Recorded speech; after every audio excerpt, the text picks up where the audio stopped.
بسم اللہ الرحمن الرحیم۔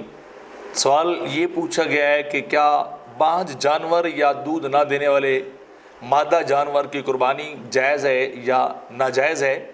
تو اس کا جواب یہ ہے کہ جانور کا بانجھ ہونا یا کسی وجہ سے دودھ نہ دینا یہ ان عذروں میں شمار نہیں ہوتا جن کی وجہ سے قربانی کرنا ناجائز ہے۔ یعنی ایسے جانور کی قربانی جو ہے وہ کی جا سکتی ہے بشرطے کہ اس مادہ جانور کے تھن جو ہیں وہ سلامت ہوں، وہ درست ہوں، ان کے اندر کوئی نقص یا عیب نہ ہو۔ تو اگر وہ جیسے وہ جانور ہوتے ہیں بعض کا تو اپنا ٹنیور گزار کے اس کے بعد جو ہے وہ دودھ نہیں دیتی مادہ جانور، تو ایسا جانور ہو سکتا ہے، اس کے اندر یہ کسی قسم کا عیب جو ہے وہ نہیں ہوگا۔ اور چونکہ فتاوی عالمگیری کے اندر اسی بات کو اسی طرح نقل کیا گیا ہے کہ اگر یا تو کوئی عیب ہو جائے، تھنوں کی خرابی ہو جائے یا اس کے وہ دودھ والے حصے کی خرابی ہو جائے تو پھر تو